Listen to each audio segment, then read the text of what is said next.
Hello, welcome back to stochastic process. And today we'll be checking transition, probabilities, definitions, and also later I'll come back to check the transition rate.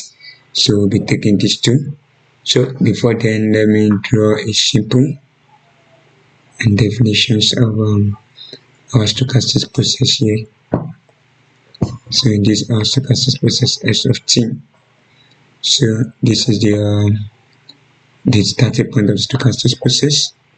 This is at time x and this is at time t. So here we have I and here we have j. Okay, so now the first definition of our transition probability is that the probability of moving from state I to state j at x comma t time x comma time t is equal to the probability of s t and s comma t equals to j, given that our x of s is equals to I, and then forget that our x is greater than or equals to 0. You can say our s is greater than or equals to 0, but our s is less than t and our t is less than infinity. Checking this our simple restriction stochastic process, and also for I comma j, which are equals to 0 at 0, 1, 2, dot, as the case may be. So that's the first definition of transition probability. I want you to take note. We said in our previous video that if transition probability, let me write it here, if transition probability did not depend implicit, so explicitly did not depend explicitly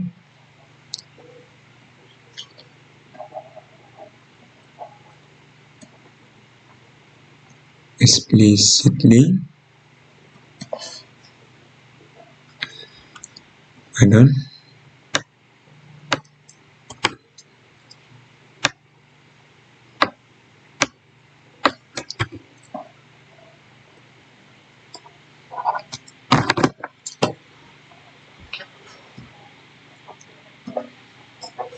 explicitly on x or t, but depend only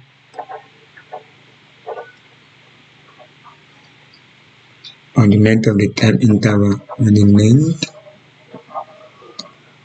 of the time interval, that is t minus x.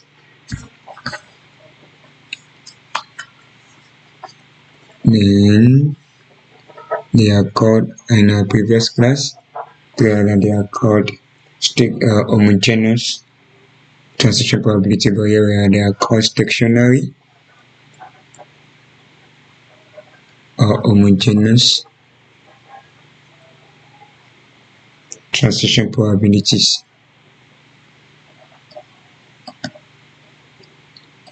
Transition probabilities,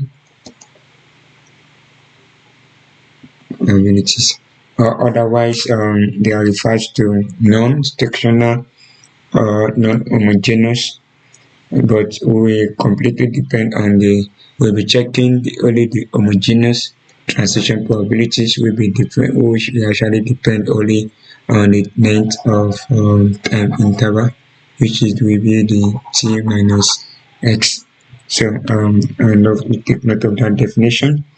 Then let's also check other definitions, and then you actually need to take note of this because that is major one I'll be making use in the course of this video. Definition 2. Let's talk about the transition rate.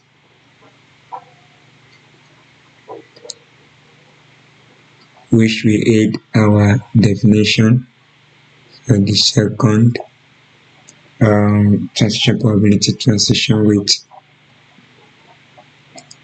So we have a continuous time Markov chain, a CTMC, in some state I,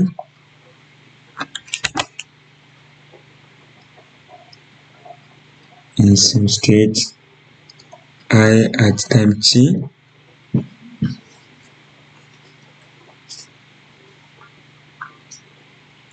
We move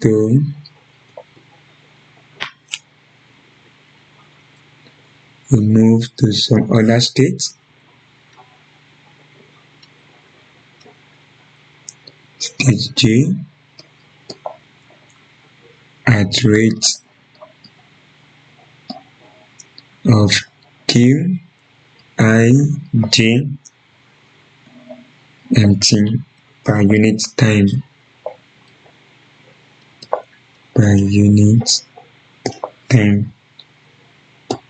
So in this manner, why the discrete time Markov chain is represented, I'm gonna write it. The discrete time Markov chain is represented by its matrix of transition probability. By matrix of transition probabilities. You can check our previous videos on this as P raised to power n at step n over step n or at step n. But here a continuous time Markov chain will be represented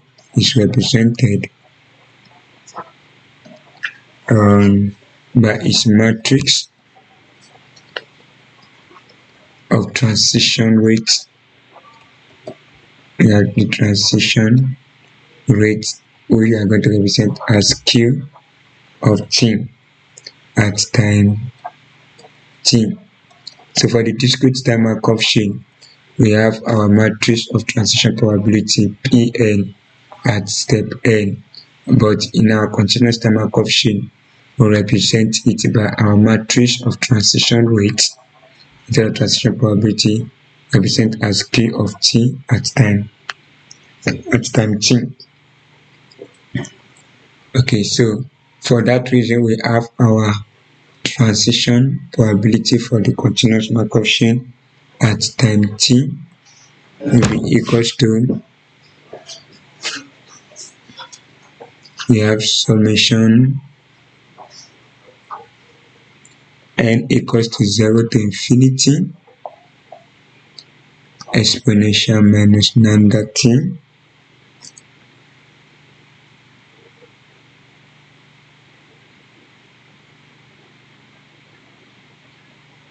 lambda it in the bracket lambda it is power 2n over 2n factorial. So we use this when our I is equals to j. Well, when our I is not equals to j, we have summation n equals to 0 to infinity exponential minus lambda it into bracket lambda it there is power 2n plus 1 everything over 2n plus 1 factorial. So we use this when our I is not equal to j. So then we can write this in the matrix notation to be capital letter P of t equals to 1 plus summation n equals to 1 to infinity, then q is power n Tn over n factorial. So I'm going to divide what each parameter they stand for. So we call this in the matrix notation.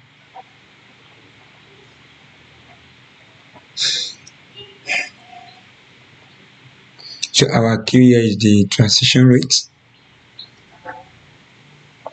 Here Q equals to the transition rate. Is our transition rate, or aka also known as the generator matrix. The generator matrix, and that is given as our Q is equals to probability of moving from I to J, which is equals to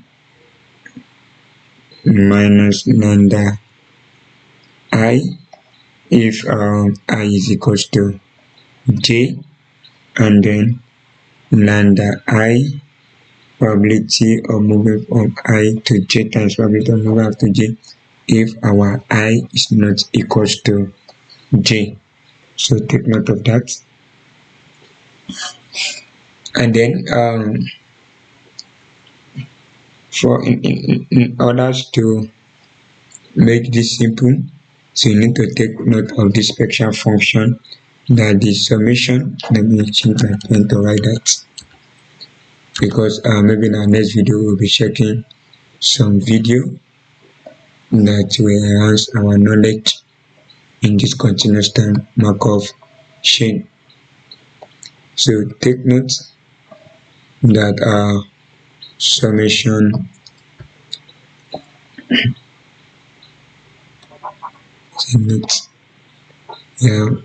summation n equals to 0 to infinity of x is power 2n over 2n factorial is equals to exponential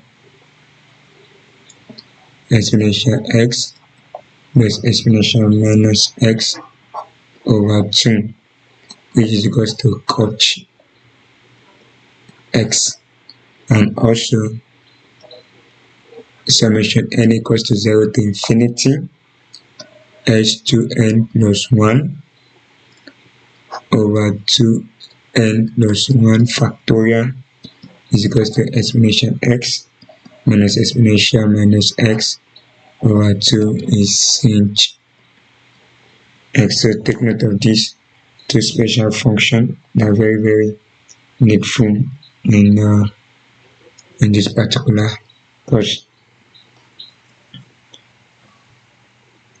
So let's make some remarks before we move on.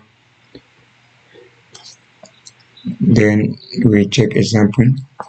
But before then, let me write some remarks. So note again. So the first equation, this equation, probability transition for the continuous Markov chain, P of I of J, can be reduced. So let me call it equation 1. Everything here to be equation 1. Then let me call this equation 2. Let me call this equation 3. So these are not equation, they are just some series. So note that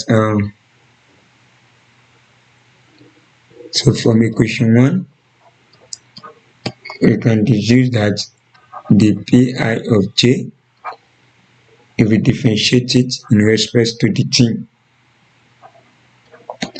then we are going to have summation k belong to S. That for every state space we have P of I k of T and P of k of J. K of J if for I comma J equal to 0, 1. Then if you also differentiate the equation 2 also, that is in the matrix notation dp dt, we are going to have p of t times q, which is actually the matrix form. So you can also check that also. And then if if we also differentiate p of g, whereby we pick the second transition first, that is we have a q of I to k, which is possible. So we have times p of kj of t, and then the derivative going by that concept, we are going to have q of p of t.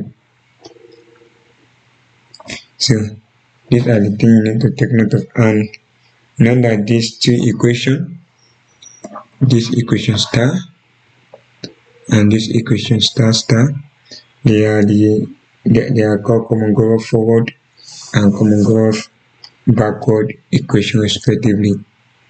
Equation star is called common growth forward equation, growth forward equation, and then equation star equation star as common growth backward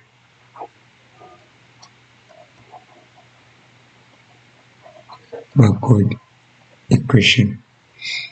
So we stop there for today, and then in our next video we'll check some example that will help enhance our knowledge in this particular concept.